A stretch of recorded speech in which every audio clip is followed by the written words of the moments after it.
Is going on, you guys? 821 Mayo here, and in today's video I want to take my video style back to the old days and focus on the tips more than just giving advice like how I was doing before. So if you guys enjoy this style of tip video, make sure to leave a comment below on which style of video you'd like more. Now before we actually jump into the tips, I quickly want to mention that 50% of you guys aren't subscribed, so if you guys have not hit that sub button already, I would really appreciate it. It also helps out with the YouTube algorithm. I also want to mention that I'm doing coaching, so if you guys are interested in that, there's a link to my Patreon down below where you can find all of the info you need and more by scrolling to the bottom of the page. And yes, I do coach console players. Lastly, I have a second channel, so if you guys enjoy my content and want to see more from me, there's a link to my second channel below in the description. With all of that being said, let's jump into the video.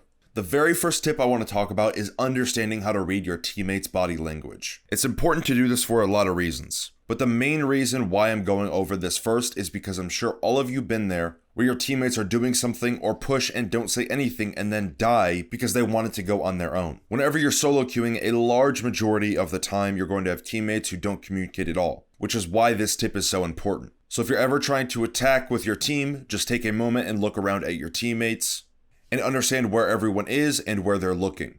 Also, keep in mind what operators are where, so if one of them ever dies, it will immediately tell you whenever there's a gap in your attack. Another thing to look out for is if they're actively peeking through a doorway or window. It can usually tell you whenever they're going to try to push the bomb site, based on how aggressive they're taking gunfights. Lastly, seeing what angles they're holding can also have a great benefit for you. This will also tell you how aggressive they are or adamant they feel about taking or holding a piece of map control. I also have a solo queue series here on my YouTube channel, and this tip alone helps out a great deal. The next tip I want to go over is being able to make sacrifices whenever you're going to have to. Most of the time, random teammates you have in your team are only going to have their self-interest in mind and nobody else's. So whenever you need to sacrifice an operator or an idea, do it. Keep in mind that your team always comes before you, even if your teammates don't have the same idea. You're going to be much better off making that sacrifice and bringing an operator that is needed, not wanted just because you wanted to play them. Or if you want to attack from one side of the map, but everyone wants to go somewhere else,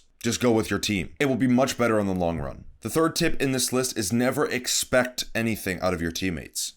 Setting expectations for what you think your teammates might do, whether that's them holding an angle or droning a room, will only lead you to dying to things that you could have prevented. If they say they're going to do something and they don't, that's their fault. Just keep in mind that you're still playing with people you've never played with before. Also keep in mind to hit that like button for the YouTube algorithm. Liking the video is free and also increases KD by 0.1, so seriously click that like button. Some teammates might be really good, some might be really bad. So don't set an expectation thinking that just because you think someone might do something, that they will. Allow your teammates to earn your trust over time if you ever do keep playing with them. The fourth tip I want to talk about is going to be to always give calls even if your teammates aren't giving calls back. I see it a lot whenever I review a VOD where someone will just stop giving calls just because their teammates aren't giving them back.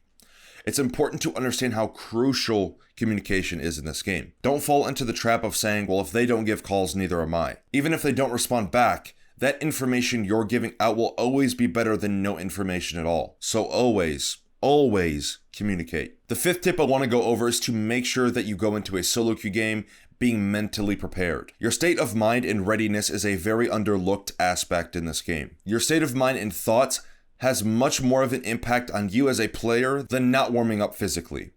You have to understand how important your state of mind is at all times. If you're having negative thoughts about yourself or a teammate, that's slowly going to eat away second by second, round by round, until it gets to a point where you don't care about winning anymore, which is just going to take away the whole purpose of you playing ranked in the first place, which is primarily to win. Warming up your mind and mentally preparing yourself for the task you're about to have of playing will get you much further in this game than only worrying about your mechanics. The sixth tip on this list is going into a solo queue game with understanding the odds of losing, but still try your absolute best to win. Now this is actually kind of funny, since this sort of goes against what I just said in tip 5. But keep in mind that just because I say to understand the odds of losing, doesn't mean that you should always expect to lose. Every ranked game you play, there's always the odds of losing. But what makes winning so rewarding is you defying the odds of losing. So understand that when you're in a solo queue game, that the chances of you losing are going to go up. just because you're at the disadvantage of having worse communication or team play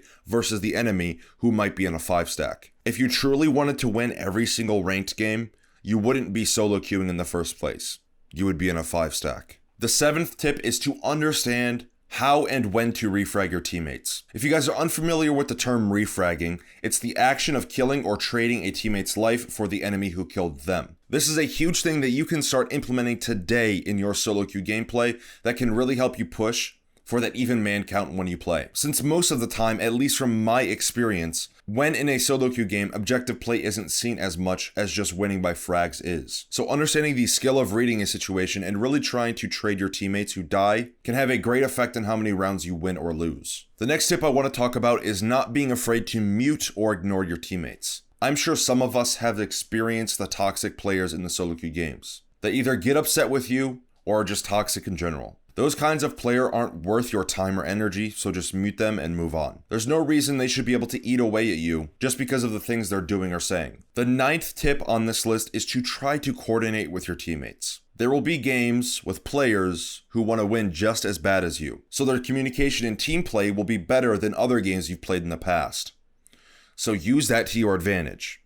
At the end of the day, everyone wants to win. So whenever you have teammates that want to win just as much as you, start coordinating with them to increase your chances of winning the game. And if you like them enough, send them a friend request and see if they want to play again in the future. Now the last and final tip on this list is warming up. I know most of you have heard this a million times by now, but the reason you've heard it so many times is because it's important. Remember how I was talking about being in the right state of mind and having good thoughts before you start playing? Well, the same thing applies here, but to the physical part of the game. Being ready physically with being confident in your shots is always something you should do before you even think about jumping into a ranked game. So take that time and make sure you are feeling confident in yourself and you're comfortable enough to fight any challenge that might come your way. Now that is going to wrap up today's video. If you guys enjoyed, make sure to subscribe and hit that like button. It also helps out with the YouTube algorithm. I also want to mention again before I go that I'm doing coaching, so if you guys are wanting a one-on-one coaching session with me, where we hop into a Discord call and we privately review a VOD or have a coaching session, there's a link to my Patreon down below where you can find all of the information you need and more.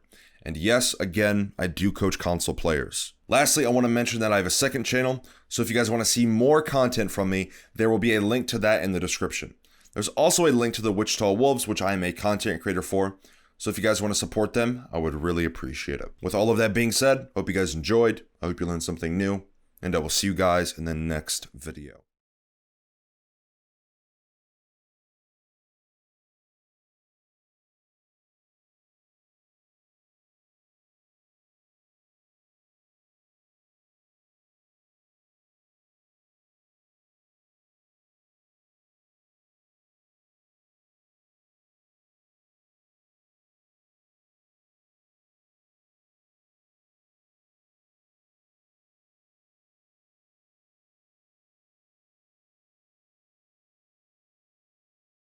Yo, like, why are you still watching the video? Like, come on, dude. Like, leave. Like, seriously. Like, what do you... I'm confused. Why are you still here? You want something from me? I mean, I know I'm attractive, but like, okay, sure, yeah. Okay, all right. I'll see you later. Good. All right. See ya.